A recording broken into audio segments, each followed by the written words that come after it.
Hello everyone, তোমরা সবাই কেমন আছো? আশা করি তোমরা ভালো আছো। আমি অনেকটাই ভালো আছি গাইস। আজকে তো আমি অনেক অনেক বেশি ভালো। মানে সকালে উঠে যদি এই ওয়েদারটা আমরা রোজ গরম দিনে দেখতে পাই তাহলে কার না ভালো লাগবে বলো তো। আর আজকে সত্যি আমার মনটা অনেক বেশি ভালো, অনেক হ্যাপি আমি। মানে কালকে যা গরমটা ছিল না, মানে এটা একদম সহ্য করার বাইরে। আর অ্যাকচুয়ালি আমার গরম একদমই সহ্য হয় না। আমি বেশি রৌদ্রুতে বা ঠান্ডা দিনে রৌদ্রুতেও না আমি বেশিক্ষণ বসতে পারি না। এরকম 5-10 মিনিট, 10 মিনিট তো হার্ডলি বেশি হয়ে যাবে আমার জন্য। আমি গ্যাসের সামনে বা চুলার সামনে আমি এসব বসতে পারি না। আমার স্কিনটা অনেক সেন্সিটিভ, তার জন্য আমার গরমটা অল্পও ভালো লাগে না। আর এখানে বৃষ্টিটা দেখে আমি অনেক খুশি। কিন্তু আমাদের প্রবলেম তো জানো, লাইফে আমার একটা প্রবলেম শেষ হয় না আর একটা প্রবলেম চলে আসে। तो प्रॉब्लम को करते हैं हम साइड में। पहले तो हम अपना खुशी देखते, उसके बाद जो भी होगा দেখা जाएगा, তাই না?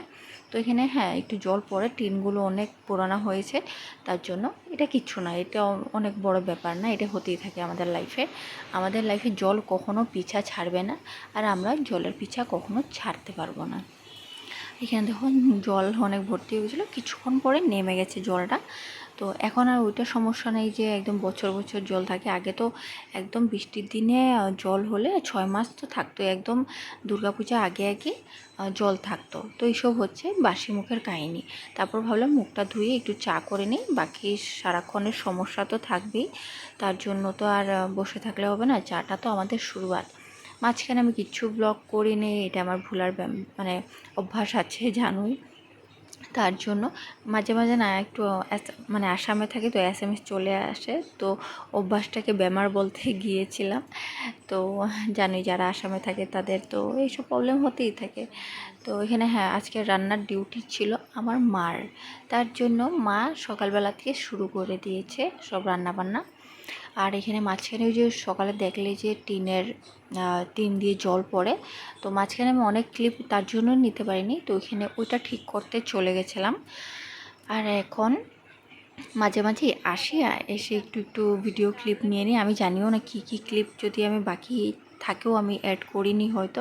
এখানে দেখো পরে দিয়ে গরম, উফ, মানে আমার খুশিটা কারোই সহ্য হয় না, দেখো তো ভগবানেরও সহ্য হয় না যে আমি একটু সকালবেলা হা হা কত একদম মানে রোমান্টিক ফিল করছিলাম। আমি এখানে বাইরে দাঁড়িয়ে দাঁড়িয়ে ঠান্ডা ঠান্ডা বৃষ্টির ছিটাগুলো মুখে পড়ছিল, কতই খুশি। আর এখন দেখো ঘামের ছিটা পড়ছে আমার।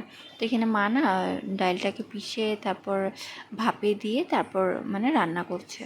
তো অনেক দিন পরে মার হাতে রান্না খেলাম। বেশিরভাগ বোন বা আমি রান্না করি, মা যখন মানে মার নিজের মন যায় তখন মা রান্না করে। আর মেয়েরা তো হয়ই তার জন্য না, যখন মেয়েরা বড় হয়ে যায় তখন মাদের রেস্ট, ভালো একটা লাইফ। বেশি কিছু করে দিতে না পারি যদিও, রান্নাটা করে দিতে আমরা ঠিকই পারি। হ্যাঁ বলার সময় এটাই বলবে ঠিকই হয়েছে রান্নাটা, যখন তুমি জিজ্ঞেস করবে না তখন এই অ্যান্সারটাই আসবে। কারা কারা সেম রিলেট করতে পারছো আমার কথাতে বললো তো, জানিও কার কার সাথে এমন হয়। তো এখানে ঠাকুরটাও বনুই দিয়েছে, আমি দিইনি, আমি বাস ক্লিপটা নিলাম। আর এখানে দেখো রান্না বান্না হয়ে গেল, খাওয়া দাওয়া এখানে বসে পড়লাম।